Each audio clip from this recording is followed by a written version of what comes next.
coração da aldeia. Coração, sino da gente. Como aquele faz sentir quando bate. E este é bater quando sente. Olha aí. No primeiro ele é sujeito, né? Que deveria, parece um contrassenso. Uma coisa metálica, agindo sobre o ser humano, né? O rei. Então, parece estranho que o sino metálico provoque o sentimento na comunidade. Agora, o coração, mais tarde, nas áreas científicas, descobriu-se que ele é um músculo animal. E Paulo, quando em vez ele fala sobre isso, ele não me pede licença e continua batendo, até a hora que quiser. E a hora que ele quiser parar, que eu não quero, não faça isso, ele também não vai me dar bola. É um músculo animal. Uma ação direta e involuntária. Involuntária. Então, o primeiro verso, lá, nos versinhos da quadrinha, mostra isso. Mas como é mesmo? Ele provoca sentimentos na comunidade, né? Do vilarejo. O bater. Agora aqui o sentimento tem que incorporar-se, transitar e vai refletir aqui. E as batidas, né, dos movimentos vivos. Então, isso aí... Essa quadrinha é linda, né? É muito bonita, né? Muito. Eu achei isso, disse que tu tem... Não, Estevão Cruz. Eram 2 volumes de literatura portuguesa em Portugal e a literatura em língua portuguesa no Brasil. Olha. Mostrando os cruzamentos desses filósofos, poetas quase todos, né? Mas que tinha filosofia daquela poesia, por isso que ela está. E uma dessas passagens, né? Então, eu só aqui mostrando isso, que ele pega uma novidade para o modo de abordagem e que pretende que os nossos companheiros, eu posso falar por mim, eu venho de uma formação dita científica, técnica, melhor dizendo. Então, não é fácil eu abandonar essa prisão, esse pé de apoio, essa alavanca, para fazer uma trajetória invertida, uma leitura de lá para cá. Então, aqui há 4 anos, há quantos anos? Vamos completar agora, dia 4 de abril, 8 anos de existência, de atividade quase que ininterrupta. Repetindo a quadrinha, ver se eu lembro do Dr. Pedro Osório. Sino, coração da aldeia. Coração, sino da gente. Um a sentir quando bate, outro a bater quando sente. Isso! Tá aí. Essa quadrinha, Estevão Cruz, né? Muito bonito. Hoje nós estamos iniciando a nossa reunião, é 22 de março, é dia do município aqui em Santo Ângelo, então provavelmente boa parte dos integrantes do grupo estão viajando ou em função da... Mas temos a presença do Ademir, que na última reunião aqui nos trouxe uma discussão muito interessante, Dr. Pedro Osório, que são uma abordagem a respeito das diferentes fases do desenvolvimento do cérebro humano, que eu acho que é um tema que talvez nós poderíamos retomar hoje, e pela relevância dele, poderíamos aproveitar também, Dr. Pedro Osório, para retomarmos, mesmo que de forma rápida, um tema que nós examinamos no dia 19 de julho do ano passado, aqui, na reunião do dia 19 de julho do ano passado, que foi a questão da ação humana. Nós estamos, o Ademir acho que já recebeu o relato na última reunião, todo esse tempo que o grupo existe, nós estamos praticamente examinando recorrentemente 2 temas aqui, que é tentando explicar como entendemos e como pensamos, como falamos, que é o propósito final dos trabalhos do grupo. Nós praticamente não conseguimos ainda adentrar nesse tema, porque quando entramos nesse tema nós trazemos junto o homem e a sua cultura. E, portanto, uma série de variantes tão grandes que nós acabamos nos perdendo imediatamente. Todas as reuniões em que tentamos fazer essa abordagem, acabamos enfrentando dificuldades, o que prova que nós precisamos ainda prosseguir na análise desses dois primeiros momentos da inteligência, que é a capacidade de entender e de pensar. Mas a questão trazida pelo Ademir no nosso encontro, o último encontro em que ele esteve presente, ela é extremamente relevante e eu acredito que seja possível dar uma contribuição muito grande. Mas antes de nós, então, entrarmos nessa discussão, eu só queria dar uma notícia interessante. Eu estive em Porto Alegre essa semana, em visita a um amigo lá da Livraria Nova Roma, Marco Verri. O Marco Verri é filho de um santogelense das antigas aqui, que mora em Tocantins hoje. O Verri, o burrinho. O burrinho, o Marcos Verri é filho dele, então, e é um livreiro que eu tenho... Filho do burrinho? Filho do burrinho. E um livreiro, assim, extraordinário. Ele me ajudou muito, inclusive, a compor esse acervo que eu tenho aqui. E é uma pessoa, assim, que eu tenho grande carinho. E aí, fazendo uma visita a ele, ele me deu um presente. E que presente extraordinário. É uma obra, eu nunca imaginei que nós tivéssemos aqui no Rio Grande do Sul pessoas tratando ou examinando esse tema. De uma pessoa que também eu sequer sabia que que tinha trabalhos nessa área, João Carlos Brum Torres. João Carlos Brum Torres, ele foi secretário do Planejamento no governo Rigoto, se não está falhando a minha memória, e professor na URGS também, filósofo, e escreveu um texto chamado Pensamento de Ré. Intuição, né? E Pensamento de Ré, onde ele vai investigar temas que nós estamos tratando aqui há bastante tempo e que ele examina com muita propriedade, de forma muito clara, como se dão, segundo ele, os pensamentos que se relacionam diretamente com o objeto, ou seja, que a intuição é imediata, segundo o trabalho, ou a investigação kantiana, os pressupostos kantianos, então, que trabalha com a ideia de intuição. A distinção entre o pensamento em que a intuição é imediata, que há uma relação direta com o objeto, e o pensamento que se constrói depois por conceitos. Perfeito. Olha, Marcos, muito obrigado pelo presente e fiquei muito encantado, na verdade, em saber que João Carlos Brum Torres trata desse assunto. Então, só para registrar, eu depois vou tentar disponibilizar para alguém que quiser, o livro está aqui comigo, né? É um livro de filosofia, de escritos filosóficos, na verdade o livro não são estudos que ele fez no curso de um certo tempo em que ele reuniu, então, nesse livro. E Pensamento de Ré, então, é uma matéria bem interessante, porque eu acredito que, embora de forma diferente, trata de uma parte dos nossos exames aqui.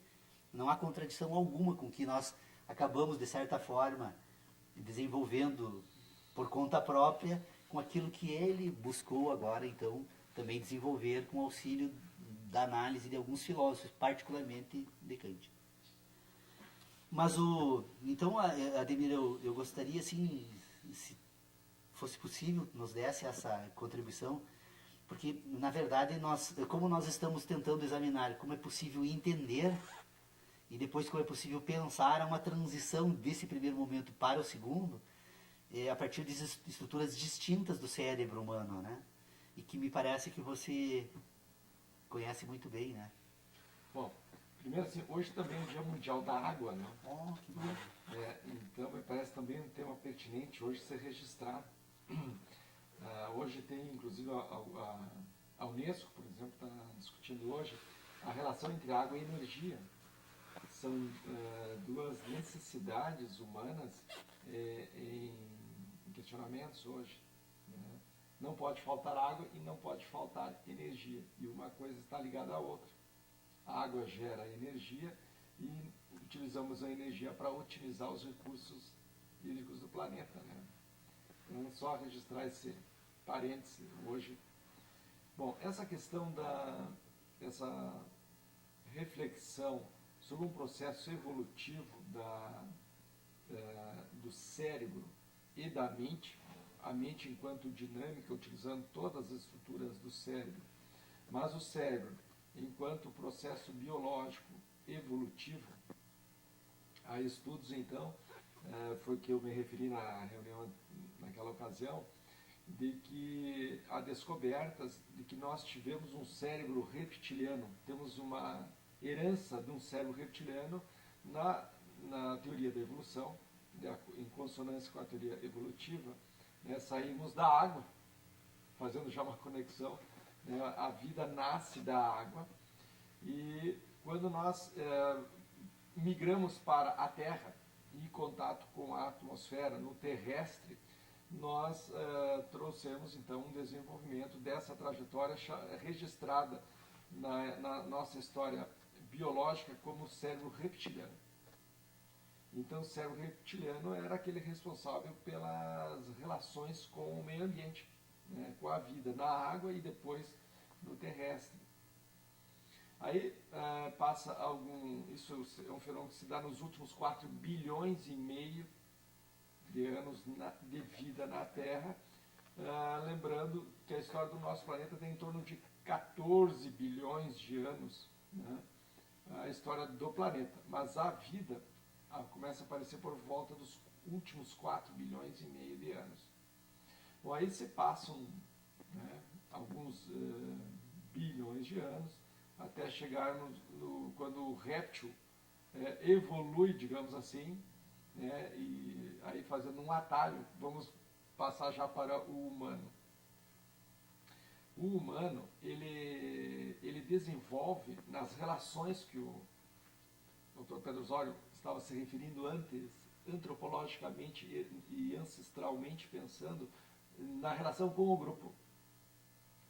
Quando essa espécie humana e todos os outros animais se relacionam em grupos, todos, né, os bandos, os cardumes, as matilhas, todos esses coletivos de indivíduos formam grupos, nós, humanos, também formamos um grupo.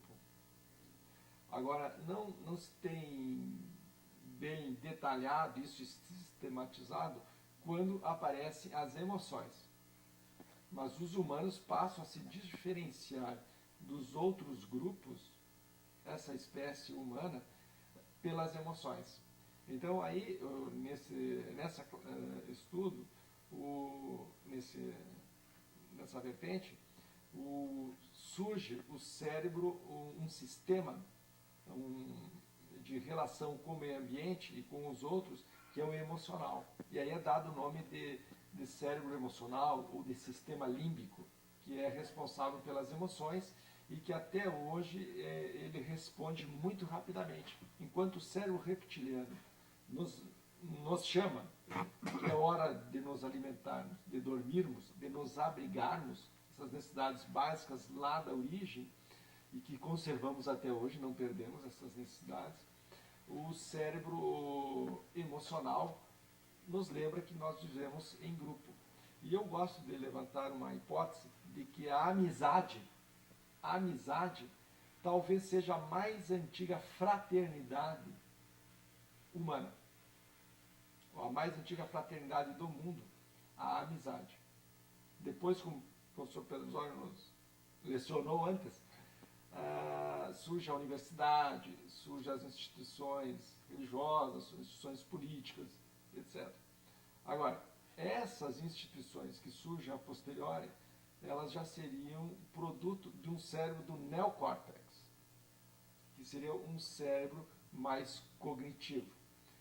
Até os estudos de neurobiologia demonstram, quando eles pegam a mente humana, eles anatomicamente mapeiam essa parte superior do córtex, e o neocórtex, já se fala hoje, onde se dá a cadeia de sinapses, de transmissões, de pensamentos e conexões, é do Homo sapiens. Que idade tem o Homo sapiens? 1 milhão de anos? 50 mil anos? 10 mil anos? Quando a gente começa a ver que a gente vem pegando de 1 milhão a 6 mil anos, as civilizações antigas, civilizações chinesas, egípcias, a gente chega em torno de 6.000 a 10.000 anos. Forçando a barra, a gente chega em humanos de 50.000 anos. Mas tem que forçar um pouquinho porque os nossos registros são escassos, registros arqueológicos. Resumindo, então, se trabalha hoje com essa utilização, reflexão a respeito dessas 3 camadas biológicas. Um cérebro reptiliano, um cérebro, um sistema límbico, um cérebro emocional e um cérebro cognitivo. O cérebro da racionalidade, né? Porque veja só, dos últimos 6.000 anos para cá, a aceleração é muito grande.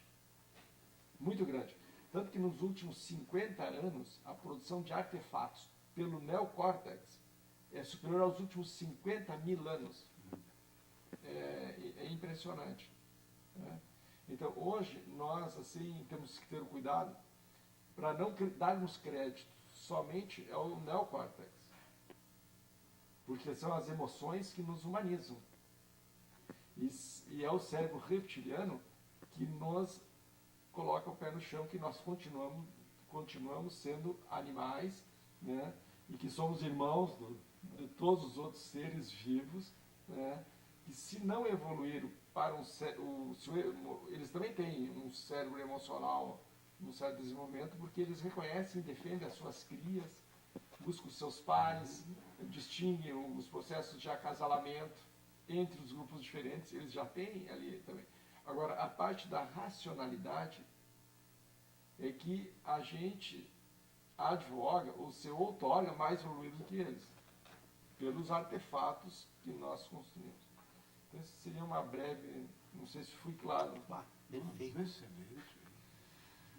Tema extremamente relevante, porque, em verdade, todo o esforço que fazemos aqui, e que me chamou a atenção essa leitura do pensamento de Ré, é exatamente porque a filosofia acadêmica atual, de uma maneira geral, ela abandonou completamente o exame dessas dimensões, como se essas dimensões fossem única e exclusivamente de responsabilidade daquilo que nós denominamos de ciências exatas, ou o propósito de examinar organicamente os sistemas, né, vivos.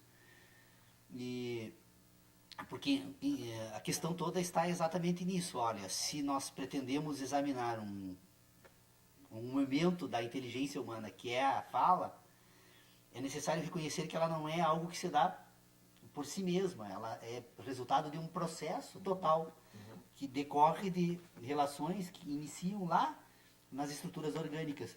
E por isso que eu penso que examinar a ação humana, ela poderia consolidar uma base um pouco mais sólida para podermos levar adiante os nossos estudos, porque o que tem acontecido, e o Dr. Pedro Osório é testemunha, porque ele foi o primeiro a participar do grupo, aliás, foi a partir de provocações do Dr. Pedro Osório que iniciamos o grupo de estudos.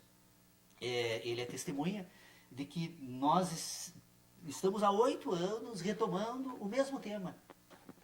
E retomamos o mesmo tema porque percebemos que, embora todos nós reconheçamos a existência de um ambiente de inteligência, temos uma dificuldade terrível de ter acesso a esse sistema, porque nós construímos uma crença de que o mundo da natureza que nós temos no mundo do neocórtex, da nossa racionalidade, pode ser substituído por um sistema de ideias. Ou seja, eu não preciso do mundo da natureza. O mundo da natureza constituiu a minha inteligência, agora eu tenho a capacidade de abandoná-lo totalmente e agora produzir um mundo a partir desse sistema puramente racional. Então a educação, inclusive, enfrenta problemas terríveis, porque o abandono do mundo da natureza na reflexão sobre a teoria do conhecimento, ela acaba criando dificuldades terríveis. Eu estava agora na minha casa lá, trabalhando com um construtor, e percebi a dificuldade terrível que ele tinha para colocar 4 paredes em alinhamento, né? Quadrado, um retângulo perfeito. E aí eu disse para ele, não, mas é absolutamente simples isso, né? basta que você aplique o teorema de Pitágoras, né? Ou seja, o quadrado dos catetos é igual ao quadrado da hipotenusa. Você pega uma linha da parede, multiplica por ela mesmo, pega outra, multiplica por ela mesmo, extrai a raiz quadrada, puxa uma linha na outra ponta, você vai deixar a parede perfeitamente no alinhamento. Aí ele agora, ontem eu cheguei lá para conversar com ele, e daí eu falando, tu entendeu? Ele disse, não, eu já apliquei agora naquela parede ali, e ele diz, olha, ficou perfeito. Ou seja, nós ensinamos para os nossos alunos, nas nossas escolas, o teorema de Pitágoras, nunca um professor foi lá puxar uma linha na sala de aula para mostrar o quanto é importante essa teoria na vida prática. Por quê? Porque, na verdade, o mundo, para a educação, o mundo, a natureza, tem que ser colocado completamente fora. Ou seja, é imaginar que basta organizar as estruturas racionais e que isso seria o suficiente para construirmos ou desenvolvermos um sistema de conhecimentos ou de ideias, né? Mas eu só digo isso assim para... mas a ação, então, eu acho que ela é importante, por quê? Porque, na verdade, ela retoma algumas questões que precisa ser trazido novamente para a filosofia. Porque nós temos determinada... se vocês me permitirem, rapidinho, eu posso só expor as bases sobre as quais eu acho que nós poderíamos examinar essa questão. A ação humana, ela pode ser... se formos examinar o organismo humano, nós vamos perceber que ele é composto por uma quantidade, uma diversidade, extremamente complexa de ações. Ou seja, até que um indivíduo consiga falar sobre algo, é preciso pôr em ordem uma série de outras, porque a fala é uma ação. É uma ação humana, ela decorre de uma ação humana que envolve um conjunto de ações, né? Movimento de todo o sistema fonético, a associação do sistema fonético agora um sistema de ideias que está associado a um sistema de sentidos, um sistema de sentidos que foi construído por um conjunto de relações com a natureza. Ou seja, a fala é uma ação talvez das mais complexas de todas, mas que somente é possível separá-la então desse conjunto de ações humanas se nós percebermos que os organismos têm ações diretas e ações indiretas. Nós poderíamos dizer que as ações diretas são aquelas que se operam no interior do organismo. Ou seja, todos os organismos têm um conjunto de ações diretas, então, que poderíamos separá-las em ações orgânicas, de movimento e de sentido. Então, se nós examinarmos um organismo, então, a partir da forma direta, aquelas que se dão no organismo, né? Nós vamos perceber que há uma série de ações orgânicas que sequer nós conseguimos identificar a causa dessas ações. Por exemplo, a reprodução celular. Todo o organismo, ele processa um conjunto de ações diretas orgânicas que faz com que essa estrutura orgânica se reproduza de forma natural. Nós estamos permanentemente nos reproduzindo. Tanto que poderíamos, e acho que todos nós concordamos aqui, que a morte seria a cessação da reprodução. Quando o organismo cessa o processo reprodutivo, ele morre. Então, desde o momento da concepção até a morte, esse organismo, ele permanentemente se encontra num processo direto de reprodução orgânica. Então, nós temos uma ação orgânica em curso desse organismo. Bom, se esse organismo agora tem esse processo, que nós reconhecemos, então, um complexo de ações orgânicas, ele tem também agora, depois de um determinado estágio desse desenvolvimento, nós vamos perceber que esse organismo agora tem não apenas ações orgânicas, mas ações de movimento. Essas estruturas orgânicas que iniciam na reprodução, na concepção, que se desenvolvem até compor a estrutura orgânica, num determinado momento, essa estrutura passa a ter movimentos. E aí esses movimentos, nós poderíamos examiná-los em 3 divisões. Eles podem ser voluntários, involuntários ou mistos. Ou seja, todo o movimento desse organismo tem alguns movimentos que são involuntários. O coração bate independentemente de qualquer ação do organismo. Embora ele possa, com a ajuda de exercícios, interferir, quem sabe, nesse movimento, mas o movimento é natural. É um movimento que se processa nessa estrutura orgânica de forma natural. O coração bate. Esse exemplo. Poderíamos examinar um conjunto de outros, né? Então nós temos um que é involuntário e temos agora um que tem um movimento involuntário. O movimento voluntário agora é quando esse organismo pode, a partir de outras estruturas, mover-se, né, no espaço. Ele caminha, ele abre a boca, ele fecha a boca, ele movimenta um órgão ou outro. Então, há um movimento, há uma ação direta, então, que nós podemos dizer que é involuntária, orgânica, e depois, então, involuntária, voluntária e mista. Qual é a mista? A ação de respirar, por exemplo. Nós temos controle sobre o ato de respirar, mas num determinado momento ele passa a ser involuntário. Então ele há um complexo sistema que se opera aqui que é involuntário e involuntário. Então temos a ação direta orgânica de movimento. E agora nós temos a ação direta de sentido.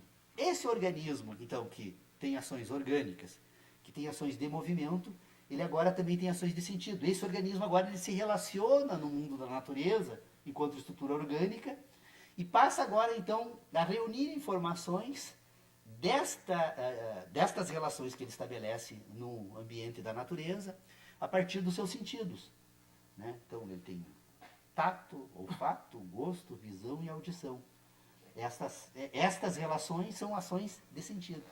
O organismo, então, a partir das ações orgânicas, ele passa, então, a ter sentido no mundo da natureza. Então, vocês percebam a importância para a filosofia de colocar em evidência a existência desses processos, não para explicar como eles funcionam. Porque talvez a ciência, a busca permanente de todo o esforço humano hoje, naquilo que nós denominamos então de ciência, é tentar encontrar as causas iniciais e uma eventual consequência final desses processos que permitem isso. Então, nós não estamos examinando essas questões, apenas reconhecendo que há nesta estrutura orgânica, então, um complexo de ações que podemos tratar, então, como ações diretas. Bom, as ações indiretas agora são aquelas ações que se dirigem para fora do organismo e que também podem ser ordenadas em orgânicas de movimento e de sensação. Bom, uma ação orgânica, uma ação indireta, se a ação direta se processa no interior do organismo, a ação indireta se projeta para fora. A ação indireta orgânica, a reprodução humana. Ou seja, na medida em que essa estrutura se projeta junto com outra estrutura, para fora, para o mundo da natureza, nós temos uma ação indireta orgânica que dá origem a um novo ser. Esta ação indireta também pode ser de movimento. Essa estrutura orgânica agora, então, que pode ser dividida nessas ações diretas, nas ações diretas, então, podemos encontrar também ações de movimento, que podem ser movimentos simples ou complexos. Um movimento simples, que se projeta para fora, né? Incidi sobre um fato da natureza. Uma ação complexa simples, uma ação complexa, uma ação de movimento simples. Então, pegar um objeto, uma ação de movimento complexa. Agora, relacionar esse objeto a outro, eu coloco ele de volta no local onde estava. A ação não é mais simples, mas ela é complexa porque envolve não apenas agora um ato em relação a esse objeto, mas também desse objeto em relação a outro objeto que se projeta para fora do organismo. Então, temos a ação direta, indireta. Nas duas nós encontramos, podemos dividi-las em orgânica, de movimento e de sensação.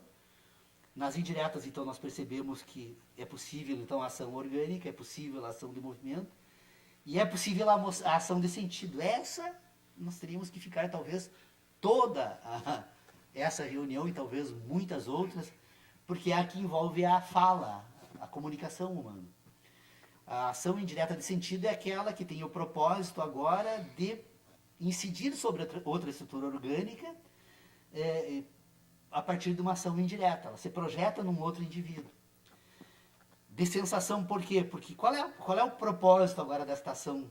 Porque ela agora envolve um complexo de outras ações. Ações orgânicas diretas, a movimentação de estruturas orgânicas que permitem a fala, a produção, então, agora com auxílio de um complexo sistema orgânico, então, de determinadas representações sonoras, que tem o propósito de fazer o que agora? Então, como é que funcionaria essa ação indireta de sentido, né, que poderíamos utilizar a fala, então, como exemplo? O indivíduo que fala, quando ele fala, ele tem o propósito de associar essa representação sonora a uma ideia que, por sua vez, a ideia, na verdade, a comunicação da fala, ela se dá nesse momento, porque ela pode ser mais rudimentar. Né? A comunicação que se dá por meio da fala pode ser, aí nós vamos encontrar, inclusive, entre os animais, certas estruturas rudimentares de comunicação, como o rugido, o miado, o acouo do cão, né? E assim por diante. Mas no ser humano, neste exame, então, desse cérebro neocórtex que você refere, né? Nessa divisão, então, do cérebro reptiliano, dos sistemas límbicos e da estrutura, desenvolvimento do sistema, uma estrutura neocórtex do cérebro humano, a fala, então, ela tem um propósito de associar, então, uma representação sonora a uma ideia, e esta ideia, por sua vez, ela está representada por um sentido, e esse sentido, por sua vez, ele está vinculado à produção de uma relação entre o mundo da natureza e uma sensação. Ou seja, para que a ação indireta de sentido seja possível, ela depende da ordenação da ação direta de sentido. Ou seja, o indivíduo, ele depende agora de fazer um percurso neste exame, ele precisa retomar este exame da ação direta de sentido. Por essa razão, que me chamou muita atenção esse texto do João Carlos Brum Torres, em que ele trata então do pensamento de Ré, porque o pensamento de Ré, que o João Carlos Brum Torres examina nesse texto, é exatamente esse momento em que o exame, pelo menos que foi feito por Immanuel Kant na Crítica da Razão Pura, ele vai tratar isso como intuição direta, né? É aquele momento, então, que o fenômeno natural produz impressões na estrutura orgânica, e estas impressões agora, elas produzem sínteses que vão servir agora para esse sistema que nós chamamos de racionalidade. Ou seja, é necessário reconhecer, então, esse percurso. Se essa estrutura orgânica tem ações diretas, porque ela está presente no mundo da natureza, e uma dessas ações diretas são ações de sensação, essas ações de sensação são produzidas por um sistema de impressões, e essas impressões só são possíveis porque há um fenômeno produzido, há um fenômeno natural agindo sobre essa estrutura orgânica, de forma a produzir impressões e, portanto, agora produzir sensações.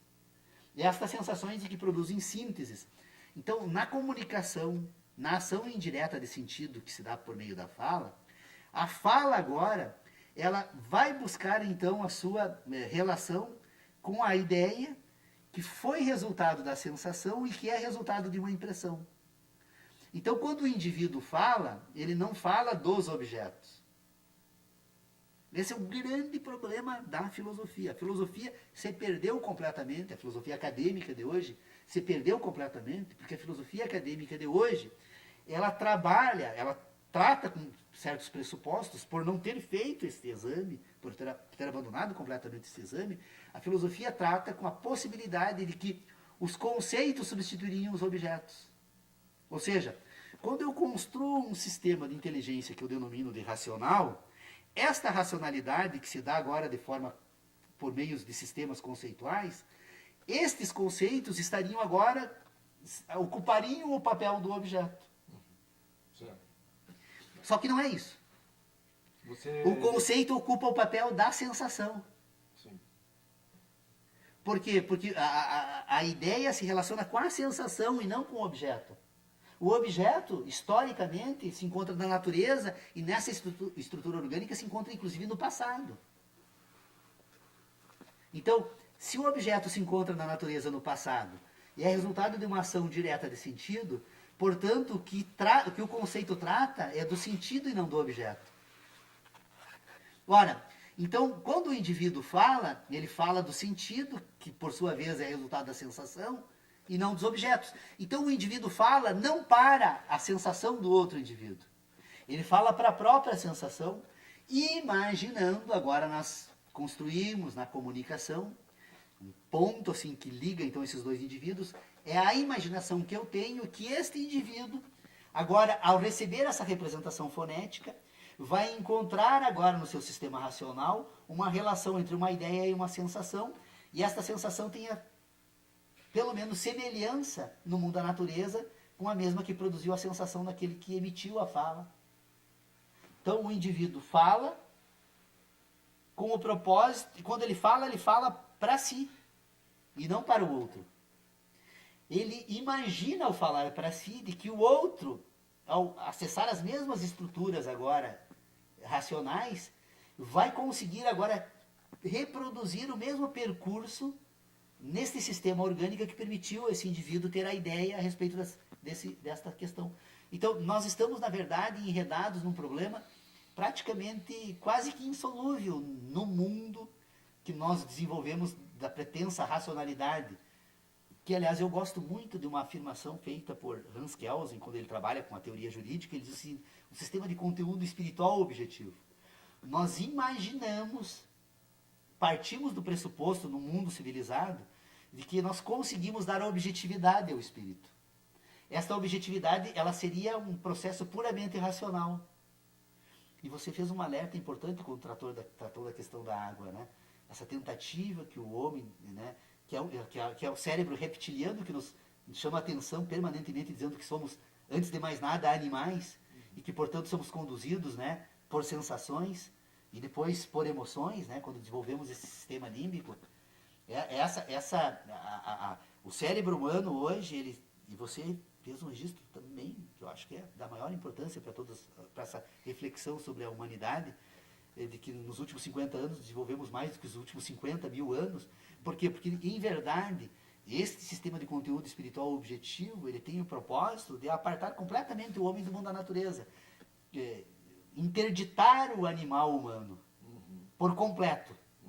Não apenas agora naquelas questões que servem ao sistema civilizado, mas interditar por completo, ao ponto de o homem não se reconhecer mais como homem, né? Como ser, como animal, e apenas com uma pretensa racionalidade, que é extremamente perigoso para o futuro da humanidade, né? Porque na medida em que deixarmos de construirmos vínculos entre indivíduos, né, a sociedade humana como todo corre perigo, né? Porque, Dr. Pedro Osório, se estamos corretos nas nossas investigações aqui no grupo de estudos a respeito daquelas ordenações do mundo ético, mundo moral e o mundo político, ou os diferentes contextos de mundo que o indivíduo desenvolve quando ele passa a ter domínio sobre esse sistema de inteligência, né? O mundo ético só é possível quando o homem se reconhece como um animal. E o animal por excelência humano é o animal na família. É no seu grupo social mais reduzido de todos, que é a família, que vai construir os pressupostos de relacionamento que vão permitir a existência de uma ética.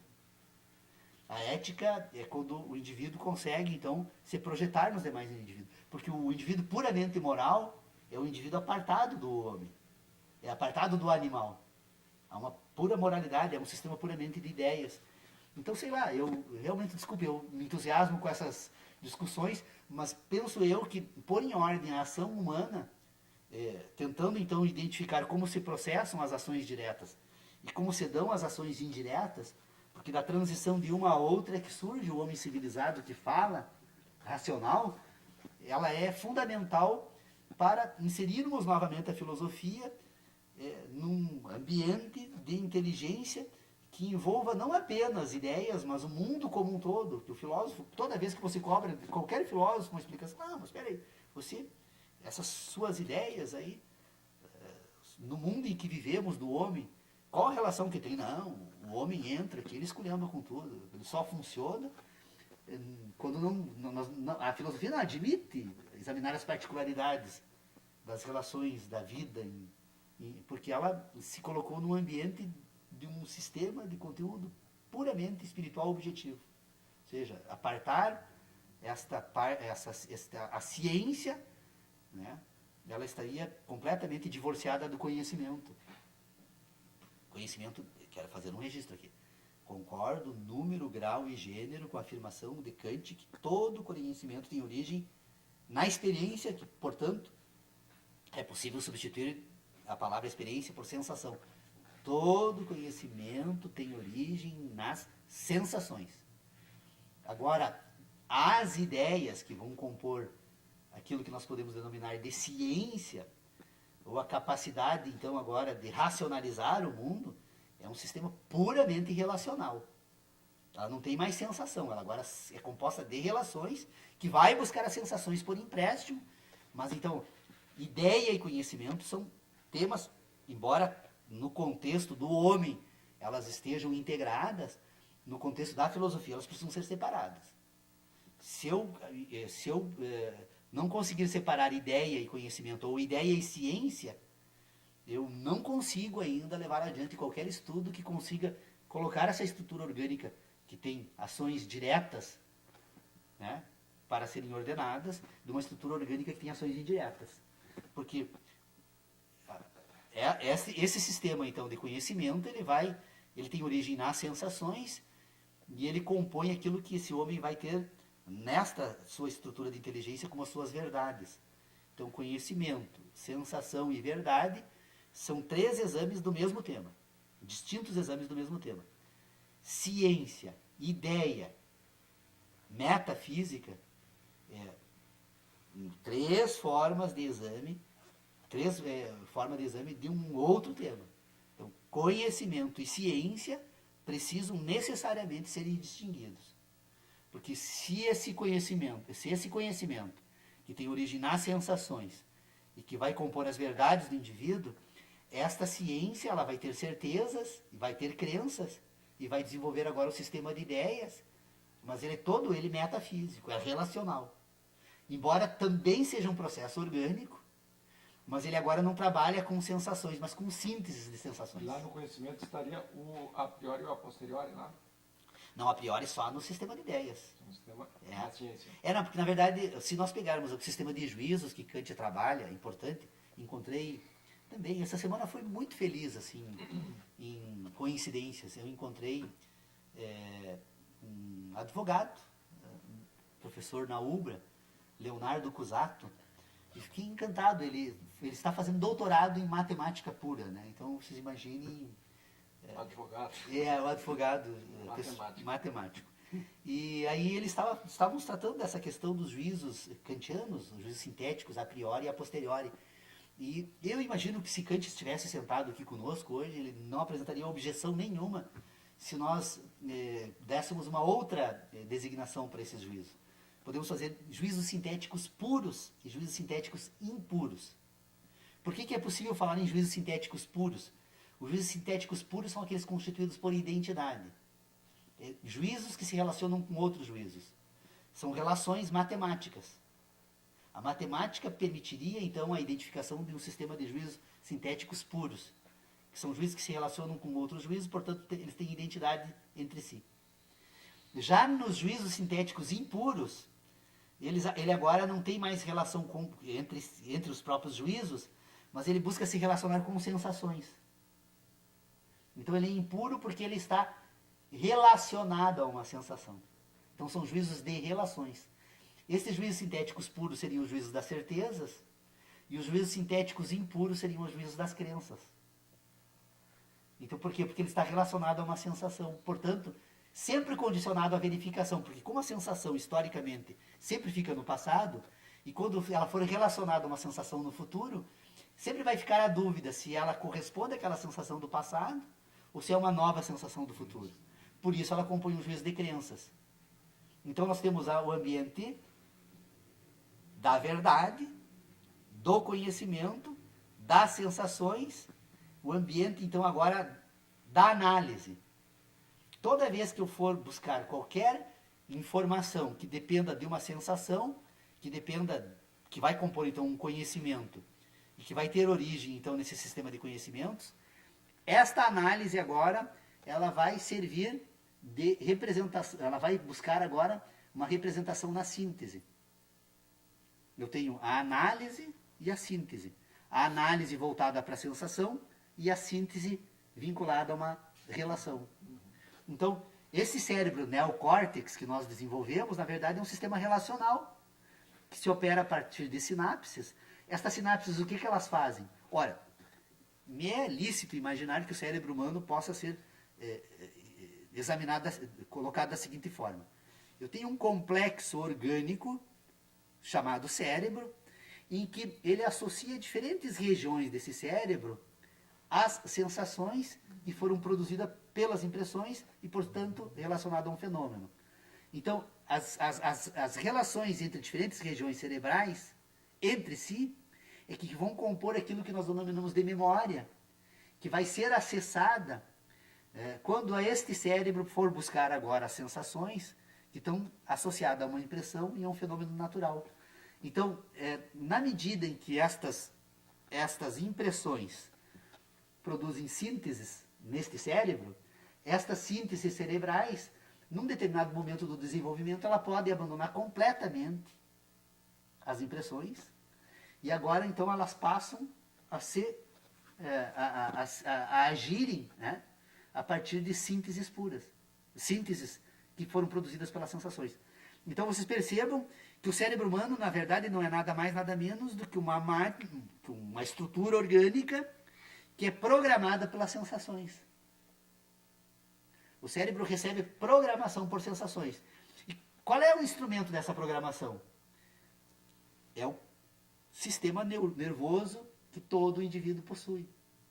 Ou seja, esse indivíduo que tem ações diretas de sentido, essas ações diretas de sentidos, então, agora que produzem sensações nessa estrutura orgânica, me é lícito imaginar, também eu não sou estudioso do assunto, mas pelas conclusões lógicas que podemos adotar aqui, que estas sensações, então, agora produzam impulsos elétricos. Esses impulsos elétricos agora vão programar o cérebro. E esta programação, que é um processo sintético, porque a sensação é que produz os impulsos elétricos, esse processo sintético que produz sínteses, ele agora vai servir, então, agora, para este cérebro, para coordenar as ações indiretas. Ele se projeta para fora desse cérebro. Ele serve para as ações. Porque essa estrutura que tem sensações, ela agora se volta para si mesma e tem também ações. Olha, ela tem um momento indireto e tem um momento direto. Tem um momento direto e o indireto. O indireto é se projetando para fora. É um processamento. O cérebro é um processador. Entra, processa e sai. Input, Sim. Processa, output. Input, output. Poderíamos trabalhar dessa forma. Tanto que se você pegar agora um ser humano recém-nascido, absurda, mas só para, hipoteticamente, você interromper esta comunicação com o restante do corpo, esse cérebro não se desenvolve mais. As sensações produzidas pelo tato, olfato, não, ele até tem, né, algumas, mas provavelmente ele perde quase toda a competência.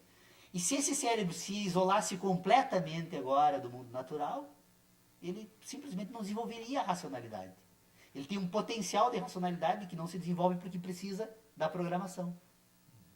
Ou seja, esse cérebro, então, o cérebro é um potencial. Agora tem uma questão seguinte, ó. Assim, ó, o sujeito, né, dentro desse contexto, o bebê humano, a criança humana, e no seu processo de desenvolvimento escolar, e até chegar à vida adulta, investigações de que nós temos heranças da espécie. A gente traz heranças da espécie. Essa ideia é interessante. Porque quando a gente pensa no indivíduo, na relação com o mundo exterior, e esse mundo exterior sendo outro indivíduo ou grupo, e eu penso a espécie, o grupo traz, por exemplo, os povos indígenas. Né? Os povos indígenas da Austrália, os povos indígenas da América e os povos nossos ancestrais da África, sem terem comunicação entre eles, e você os visitando em tempos e lugares diferentes, você parece encontrar padrões e herança comuns a todos. Comuns a todos. Isso é uma coisa... Posso dizer só para não perder o gancho, que eu acho que ele é extraordinária, essa observação é extraordinária. A ação indireta, orgânica, ela projeta no outro indivíduo não apenas instruções para que se reproduza e constitua um novo ser humano, mas leva junto as instruções recebidas no curso da existência dessa estrutura orgânica. Na verdade, se você observar, por que o João de Barro constrói uma casa de barro? Porque na reprodução entre as famílias dos Joões de Barro, né? É esse o plural, ele já recebe instruções orgânicas a respeito de como se produzir uma casa. Como isso se dá, nós não sabemos, mas a prova está é que ele consegue fazer. E, portanto, o ser humano deve receber essas instruções também. Então, o que eu posso dizer é que essas impressões orgânicas que produzem verdades e sensações, elas comporão depois nessa carga genética que vai se dar a ação indireta orgânica que se projeta num outro indivíduo, ela comporão um conjunto de informações que será utilizada pelas gerações futuras. E aí, apenas só para trazer uma maluquice completa aqui agora, para dizer que também eu não só filosofo, mas também pode falar algumas coisas que talvez um dia alguém possa estudar um pouco melhor, é possível que estas informações sejam acessíveis pelo sonho. Porque se há uma relação entre essa racionalidade e a estrutura orgânica, e esta racionalidade se processa por diferentes formas, é possível que o sonho seja uma forma de passar informações da estrutura orgânica que sente para a estrutura orgânica que pensa. E, portanto, eu poderia sonhar não apenas as sensações que tive, mas as que os meus antepassados também tiveram. Por isso que nós às vezes sonhamos que voamos, sem nunca termos voado. É possível que estas informações que se processam entre espécies e que se projetam para o futuro, que são de natureza orgânica, que permitem o João de Barro construir a casa, e que permitem as abelhas produzirem favos exatamente da mesma forma em todo o planeta, e que permitem ao homem ter determinadas informações necessárias à sua própria sobrevivência, elas provavelmente isso se dê em função da ação indireta orgânica que projeta o indivíduo para o futuro. Ele vai passar não apenas... Mas estaria na memória, na linha do tempo genético. Não na racional. Sim, na memória genética. Na memória genética. Na memória genética. O acesso a esta memória genética, que você citou... Poderia ser dado pelo sonho. Poderia ser como o sonho. O que o Freud chamou que o sonho era a via régia, a via principal para o inconsciente. Né? O inconsciente que é a inteligência de sentidos. E o Freud, de sensações. Só que o Freud, ele usa, ele estrutura as suas descobertas, seus estudos, em cima da trajetória individual. E o seu companheiro, colega de estudo, Jung, expande o conceito de inconsciente para inconsciente coletivo. Que haveria um inconsciente coletivo, onde você faria esses acessos pelos arquétipos. Os arquétipos seriam padrões coletivos. Bom, essa discussão, ela é uma discussão que às vezes ela sai de moda, às vezes ela entra na moda acadêmica ou dos pesquisadores. Agora eu pegaria um outro exemplo, deixando Freud de um lado, mas sem esquecê-los, a questão da internet hoje. Eu tenho meu computador, os senhores têm seus computadores pessoais. E no momento em que nós nos comunicamos à rede, nós estamos em rede, né? A internet é o exemplo, ela coletiviza as nossas relações, as nossas sensações. Racionais. Ela coletiviza as relações racionais. Né? As emocionais, no momento que eu exteriorizar isso. Né? Potencializa. Agora, ela não... ela pode até sensibilizar o nosso futuro genético, para os nossos descendentes, porque à medida que ela incorpora a mim. Então, a internet seria o exemplo, traduzindo assim, ou correlacionando, com um inconsciente coletivo virtual hoje. Enquanto que o computador pessoal, por isso é chamado de PC, Personal Computer, né, seria o individual. Então, me parece que hoje, com a virtualidade para uma próxima reunião, e até para o Paulo, que tem esse pensamento mais claro dessas questões, é trazer a discussão da virtualidade. Hoje, a virtualidade... Realidade e imaginação. Aonde que ela se situa nesses postulados anteriormente colocados, e não seria a virtualidade hoje uma comprovação de muitas coisas que o Kant falou, que outros pensaram, que você pensa. Hoje, o exame da virtualidade, por exemplo, Pierre Levy, que é um israelense que estuda muito a questão da virtualidade, ele diz que hoje, só uma palavrinha dele assim, hoje o real é o virtual. Hoje a realidade é a virtualidade. Isso é uma força de expressão que se utiliza para dizer do espaço que a virtualidade chegou e se intrometeu entre nós e tomou conta, que passa a ser a realidade, a virtualidade. por aí. Mas que coisa bonita. Eu gostei muito desse debate de vocês, que não teve esse sentido, mas produziu esse efeito, né, de visões. De concordâncias, né? E eu que venho de Priscas Caseras, carrego comigo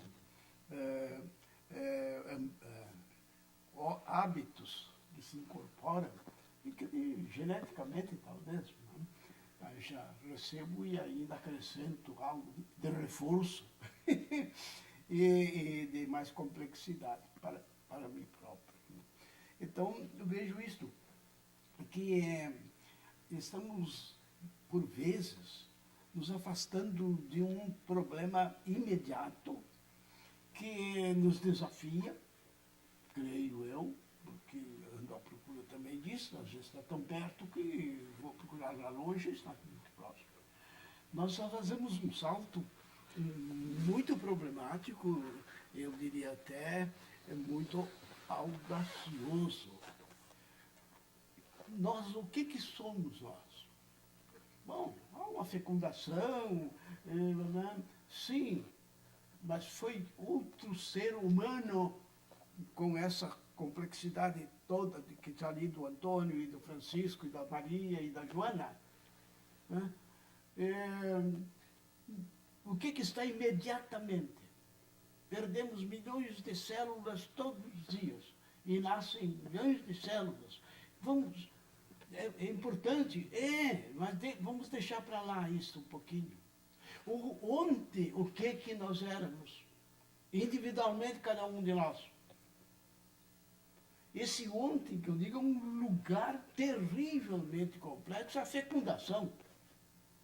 Nós éramos um flagelado, um espermatozoide e um óvulo, o zigoto, e a união destes dois. Pedro Osório, o filósofo que nos visita, o Paulo com sua teoria encantadora e que esclarecedora e que complica mais ainda o problema, convenhamos. Então, por que não tentar explicar ou convencer-se de que é difícil ou impossível? Por que não? Essa passagem de um flagelado e de um óvulo, um zigote, a formação, e pã, agora está aqui. O doutor Paulo, o nosso... Como é teu nome completo? Ademir, seu ex-aluno. Isso, o Ademir, agora meu professor. Aluno. Então, navegam em lugares extremamente audaciosos, bonitos e úteis, mas esquecem este passo primeiro. Como é que isto, que de um flagelado e de centenas, milhares deles numa competição, olha, o estudo dessa competição, por favor, não traga agora ainda. Vamos ficar só no fato imediato que está perto de nós. Essa competição terrível à procura de algo que vai formar uma síntese. E agora aparece um bípede, sem penas, como dizia Platão.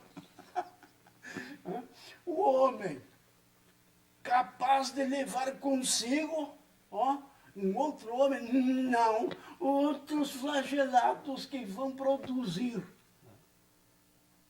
Não, mas o homem já era um homem. Devagar, dá para dizer isso, para lá.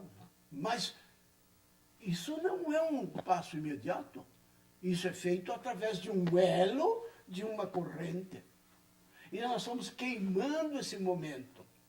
E esse é um momento importantíssimo, me parece. Inesperável. Queremos navegar em mares nunca antes navegados, esquecidos de que temos que levar em conta o nosso barco, as situações climáticas dos mares e dos icebergs, dos desastres. Né? Agora, não posso deixar de reconhecer que é um esforço muito bonito de vocês, e útil, sim. Mas continuo me fazendo essa pergunta. Porque através de ficções é possível chegar à verdade científica no sentido de causa e efeito, naquele ambiente todo que é da racionalidade e associado às experiências. Né? Então, é possível, de uma fantasia real. Mas que é isso? Uma fantasia que conduz, que vem do real, ou vai para o real através da fantasia? Sim. Isso vínhamos fazendo já por ocasião do último conflito mundial, que eu não preciso de outros instrumentos para afirmar com precisão que os 2 motores da minha aeronave, lá na cabeceira da pista, eu sou mecânico de avião, pobrezinho, não é pessoa, estou aqui no fundo da pista, e lá está o piloto para decolar. E que ele introduz as manetes no acelerador dos seus motores, né? E um impacto melhor, 2.700 rotações por minuto. Porque se não houver essa sincronia, ele sai fora da pista, vai matar a população, como ocorreu em Congonhas, agora há pouco. Não pode sair de cima da pista. Mas como é que eu posso ter certeza que os 2 estão com o mesmo empuxo? Colocando a língua do palatino, aqui no palato, da boca, aqui no céu da boca, de quem está no fim da pista, o mecânico, eu estou lá, olhando para o centro da estrutura da aeronave. E dos 2 lados estão os motores. E agora faça um ruído, por favor, no céu da boca. O nervo óptico. Usa o mesmo ponto de referência. Olhando para lá. Os motores, as hélices lá, os motores vão aparecer parados. Não parou, é uma ficção. Mas parar. Eles estão sincronizados. Pode soltar os freios e sairás como uma flecha por cima da pista, sem problema nenhum. Embora os relógios, os tacômetros da aeronave estejam dizendo o que quiser. O teste derradeiro foi feito aqui, agora, neste instante. E não há meio minuto atrás. Com o quê? Com isso. Mas os motores não pararam, as hélices, o que é isso? É uma maluquice. Através de uma ficção, desde que ela seja válida para comparar algo, é extremamente útil. Né? Então, será que o conhecimento não tem a ver com isso? Possível, doutor Pedro Osório, possível. Nós já estamos eu acho que é interessante, podemos retomar essa questão na próxima reunião. Nós já passamos hoje do nosso horário. É que o nosso Bedel deveria ter tocado o sino às 11 horas, né? Claro, olha aí. Tá bem, então. Tira foto para nós, Lucas. Doutor Pedro Osório.